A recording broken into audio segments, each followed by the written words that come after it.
नमस्कार प्रिय साथियों, कक्षा 12 के विद्यार्थियों के लिए इम्पोर्टेंट क्वेश्चन सीरीज। जी हाँ, आपकी बोर्ड परीक्षा में छपेंगे और अगर आज की क्लास आपने देख ली तो 6 नंबर आपके पक्के होने वाले हैं इस क्लास से ही। ठीक है, आरबीएसई बोर्ड जो राजस्थान ने ब्लू प्रिंट जारी किया उसके अनुसार और जहाँ पर भी एनसीईआरटी सिलेबस है उनके लिए भी क्वेश्चन इंपॉर्टेंट रहने वाले हैं। थर्ड चैप्टर है, इससे पहले आपके 2 चैप्टर की क्लास हिस्ट्री और 3 चैप्टर आपके पॉलिटिकल के हो रखे हैं। इंपॉर्टेंट क्वेश्चन सीरीज का ये एपिसोड नंबर 3 इतिहास सब्जेक्ट का, हिस्ट्री का। ठीक है, तो पहला क्वेश्चन आपके सामने ये रहा। क्या कहता है कि मनुस्मृति के अनुसार विवाह के कितने प्रकार हैं? ठीक है, ये बताना था कितने हैं वो बताने हैं। तो आपने सही गैस किया है, वो ऑप्शन नंबर बी यानी 8 प्रकार के। कितने? 8 प्रकार के विवाह माने गए हैं। कौन से 8 प्रकार के? तो 4 मैं बता देता हूँ आपको। कौन से 4? एक तो आपका ब्रह्म विवाह, एक आपका देव विवाह, एक आपका गंधर्व विवाह, ठीक है, एक और कौन सा? हर्ष विवाह। इस प्रकार से 4 मैंने बता दिए, 4 आप और कमेंट करके बताओ। ठीक है, आगे बढ़ते हैं। क्वेश्चन नंबर आपका कौन सा? सेकंड क्वेश्चन है, किस वंश के शासकों को उनके माताओं के नाम से संबोधित किया जाता था? ऑप्शन आपके सामने ये है। यहाँ से थोड़ा सा ये ऑप्शन नंबर सी है। यहाँ पर कौन सा है? ऑप्शन नंबर आपका सी। ठीक है, ये बी डबल बार आ गया लेकिन कोई बात नहीं। लेकिन ऑप्शन है आपके जो माताओं के नाम से संबोधित किए जाते थे वो है आपके सातवान वंश। और कुषाण के वंश को किसके नाम? देवपुत्र। इनको क्या कहा जाता? देवपुत्र के नाम से जाना जाता था। कौन? आपके कुषाण। ध्यान रखें। तो इसका उत्तर क्या होगा? ऑप्शन नंबर आपका सी। इसका क्या करोगे? राइट ऑप्शन नंबर आपका सी, यानी सातवां वंश के शासक अपने माताओं के नाम से संबोधित किए जाते। जैसे कि आपके गौतमी पुत्र सातकर्णी, सातकर्णी शासक का नाम है, लेकिन गौतमी जो है उनकी माता जी का नाम है। ठीक है, इस प्रकार से। थर्ड क्वेश्चन आपका है, वर्ण व्यवस्था में सबसे निम्न कोटि के माने जाते थे। यानी तो सबसे पहले की वर्ण व्यवस्था में वर्ण कितने माने गए? 4। कितने वर्ण माने गए? आपके 4। कौन से? पहला था ब्राह्मण, सेकंड पुरोहित, यहाँ पर इसे क्षत्रिय भी में देखने को मिलेगा। आप क्षत्रिय भी करेंगे तो भी ठीक है, क्षत्रिय। थर्ड है वैश्य, और आपका 4 नंबर है शूद्र। ठीक है, शूद्र। तो इस प्रकार से वर्ण कितने थे? 4 थे। तो इसका उत्तर है वो सबसे निम्न कोटि का जो वर्ण माना जाता था वो था आपका ऑप्शन नंबर डी, यानी शूद्र। कौन सा? शूद्र आपके सबसे निम्न कोटि का, सबसे नीची कोटि का माना जाता था। ठीक है, यहां तक कंप्लीट हो गया। उसके बाद में आपका 4 नंबर क्वेश्चन है, साहित्यिक परंपरा में महाभारत के रचयिता माने जाते हैं।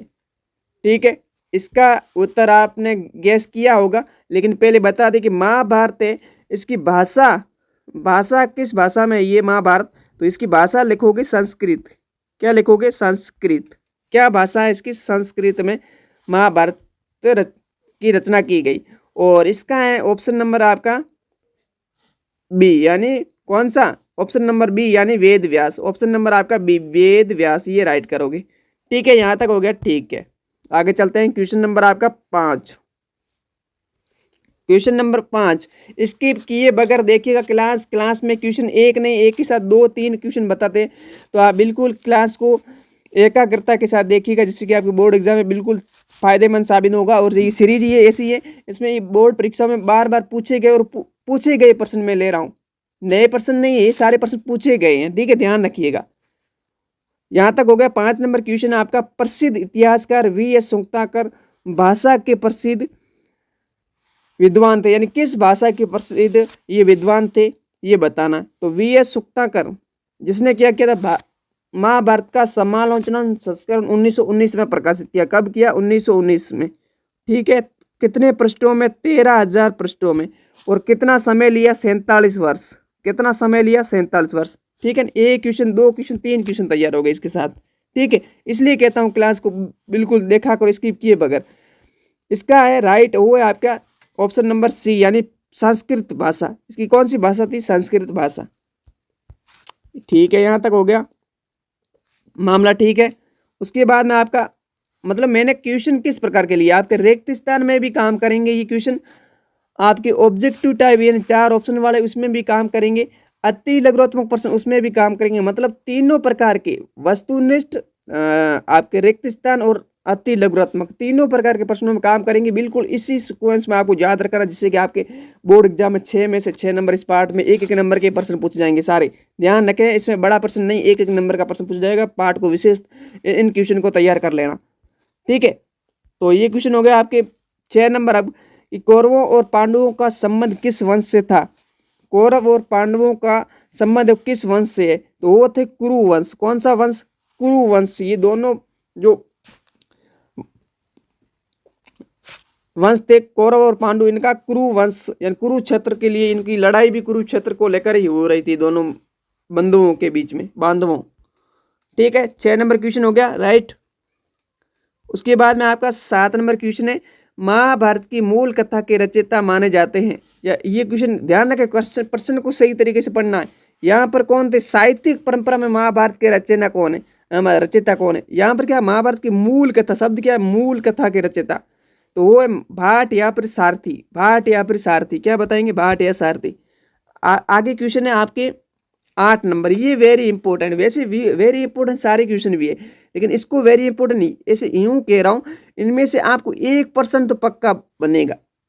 बहिर्विवाह तो मॉडल पेपर में आपके पूछा गया प्रश्न, ठीक है। बहिर्विवाह से संबंधित कौन सा? बहिर्विवाह से आपके बहिर्विवाह तो पूछा गया, लेकिन अंतर्विवाह, अंतर्विवाह कौन सा? अंतर्विवाह आपका ये और बहुपत्नी प्रथा, बहुपति प्रथा, इन पर क्वेश्चन बिल्कुल बनेगा, आप ध्यान रखें। अंतर्विवाह किसे कहते हैं? एक समूह के मध्य एक ही गोत्र में विवाह करना क्या कहलाता है? अंतर्विवाह। बहिर्विवाह का मतलब एक समूह या फिर एक ही गोत्र, ठीक है, से विवाह करना बहुविवाह कहलाता है। और बहुपत्नी का मतलब होता है एक पुरुष की अनेक पत्नियां होना। बहुपत्नी का मतलब एक पुरुष की अनेक पत्नियां, एक आदमी की अनेक पत्नियां होना। और थर्ड पॉइंट बताओगे, चौथा पॉइंट बताओगे, बहुपति और बहुपत्नी दोनों शब्द को गौर से देखिएगा, गौर से पढ़िएगा। स्क्रीनशॉट लेना चाहे वो भी ले लीजिएगा, ठीक है।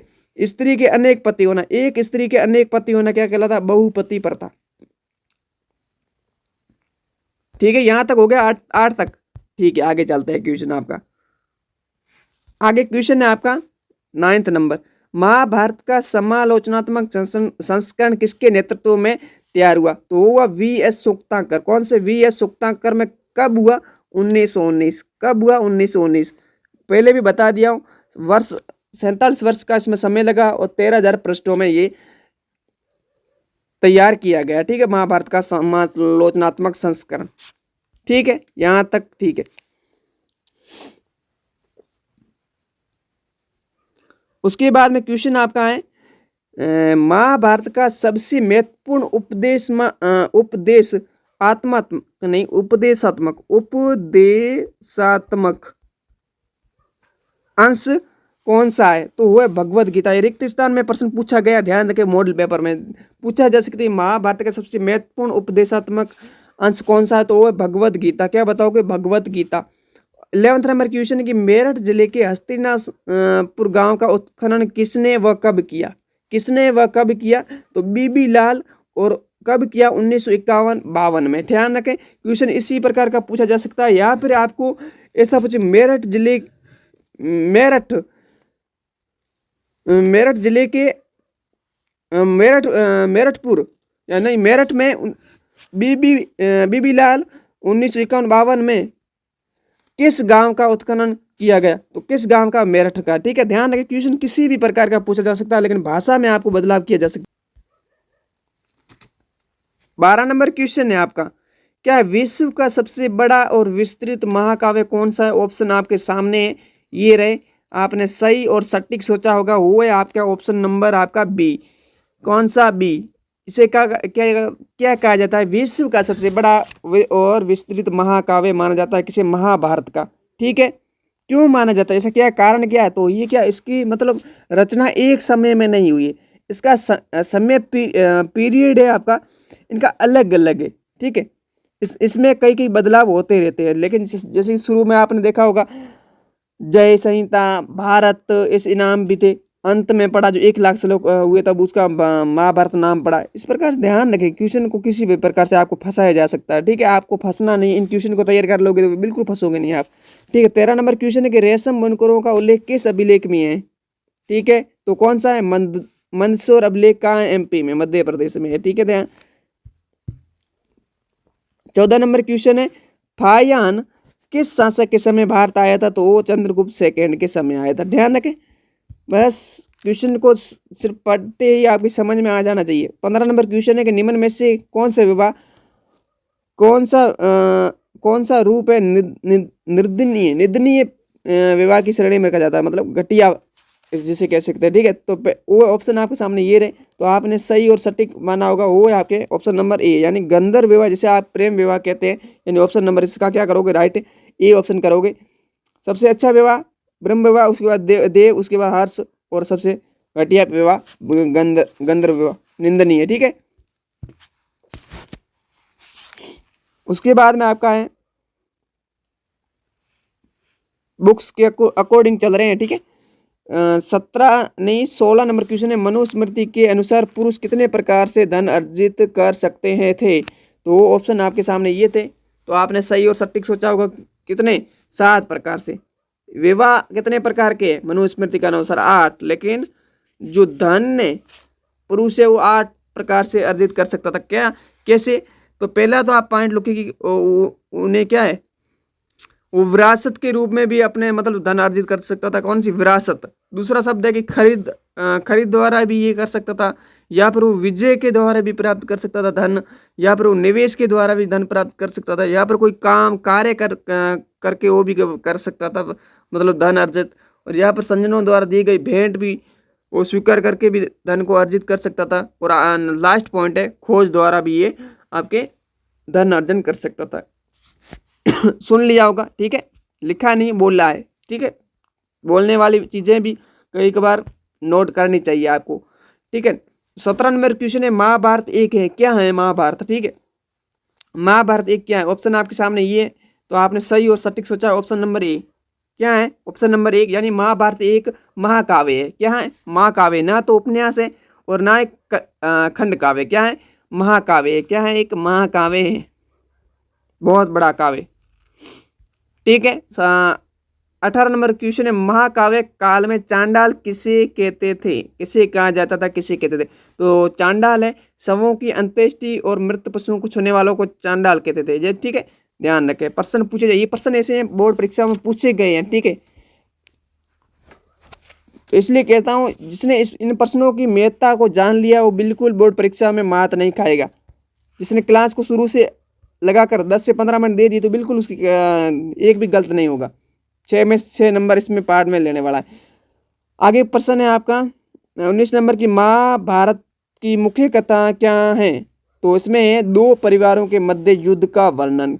2 कौन से, कौरव व पांडव, किसको लेकर, कुरुक्षेत्र को लेकर। कौन सा, कुरुक्षेत्र, कुरुवंश कुरुक्षेत्र को लेकर इनके मध्य संघर्ष हो रहा था, ठीक है। ये महाभारत की मुख्य कथा कह सकते हैं।